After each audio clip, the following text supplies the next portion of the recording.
Details చూస్తే అక్రమాస్తుల కేసులో Jagan bail రద్దుపై సుప్రీంకోర్టులో విచారణ వాయిదా పడింది. జగన్ బెయిల్ రద్దు చేయాలంటూ టీడీపీ ఎమ్మెల్యే రఘురామరాజు పిటిషన్ దాఖలు చేశారు. విచారణ సందర్భంగా న్యాయమూర్తి justice Sanjay Kumar not before మీ అనడంతో విచారణ వేరే ధర్మాసనానికి బదిలీ అయింది. ఈ కేసులో డిసెంబర్ 2న మరో ధర్మాసనం ముందు విచారణ జరగనుంది. గతంలో నాట్ బిఫోర్ మీ అంటూ సంజయ్ కుమార్ కామెంట్స్ చేశారు.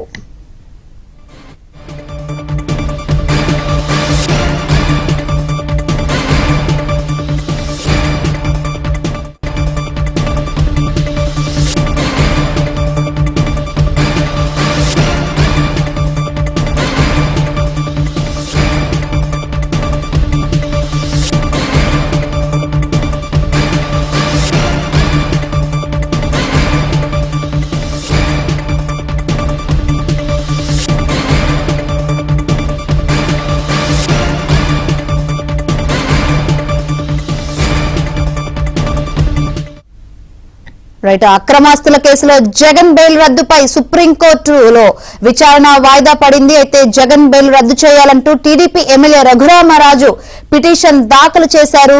విచారణ సందర్భంగా న్యాయమూర్తి justice Sanjay Kumar not before మీ అనడంతో విచారణ వేరే ధర్మాసనానికి బదిలీ అయింది. మరిన్ని వివరాలు అందించేందుకు మా ఢిల్లీ బ్యూరో చీఫ్ కృష్ణ సిద్ధంగా ఉన్నారు. కృష్ణ, జగన్ బెయిల్ రద్దుపై సుప్రీంకోర్టులో విచారణ వాయిదా పడినట్టు తెలుస్తుంది. ఏంటి దీనికి సంబంధించి అప్డేట్స్? శంకరి, జగన్ అక్రమాస్తుల కేసు వ్యవహారంలో సుప్రీంకోర్టులో ఈ రోజు కీలక పరిణామం జరిగింది. ప్రధాన న్యాయమూర్తి ధర్మాసనం నుంచి ఈ విచారణ మరో ధర్మాసనానికి మారింది, బదిలీ అయింది. అక్రమాస్తుల కేసులో జగన్మోహన్ రెడ్డి బెయిల్ రద్దు చేయాలి, అదేవిధంగా ఆ విచారణ కూడా హైదరాబాద్ సిబిఐ కోర్టు నుంచి వేరే రాష్ట్రానికి మార్చాలి అంటూ టీడీపీ ఎమ్మెల్యే రఘురామకృష్ణరాజు పిటిషన్ దాఖలు చేశారు. జగన్ బెయిల్ రద్దు చేయడంతో పాటు ట్రయల్ వేగంగా పూర్తి చేయాలి, ట్రయల్ ని హైదరాబాద్ నుంచి వేరే రాష్ట్రానికి మార్చాలి అనేది ఈ వేర్వేరు పిటిషన్ లో ఉన్నటువంటి ప్రధానమైనటువంటి ప్రేయర్. రఘురామకృష్ణరాజు దాఖలు చేసినటువంటి పిటిషన్ల పైన ప్రధాన న్యాయమూర్తి జస్టిస్ సంజీవ్ ఖన్నా ధర్మాసనం ఈ రోజు విచారణ జరిపింది. ఈ విచారణ సందర్భంగా మరో సభ్యుడు, ధర్మాసనం ఉన్నటువంటి మరో సభ్యుడు జస్టిస్ సంజయ్ కుమార్ ఈ విచారణ ప్రారంభం కాగానే ఈ పిటిషన్ నాట్ బిఫోర్ మీ అంటూ ఆయన స్పష్టం చేశారు. అంతేకాకుండా జగన్మోహన్ రెడ్డి తరఫున హాజరైనటువంటి న్యాయవాది రంజిత్ కుమార్ కూడా ఈ పిటిషన్ ఆంధ్రప్రదేశ్ చెందినట్టుగా బెంచ్ కి చెప్పడం జరిగింది.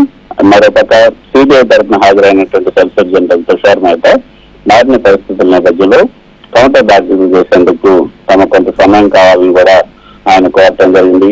Justice Sanjiv Kumar not before me అంటే ఇక రఘురామకృష్ణరాజు దాఖలు చేసినటువంటి పిటిషన్లు మరో ధర్మాసనానికి బదిలీ చేస్తూ జస్టిస్ సంజీవ్ ఖన్నా నిర్ణయం తీసుకున్నారు. సిజే జస్టిస్ అభయ్ ఓకా నేతృత్వంలో నేతృత్వం వహించే ధర్మాసనం ముందుకు డిసెంబర్ 2వ తేదీన విచారణకు పంపాలని రిజిస్ట్రీకి ఆదేశించారు.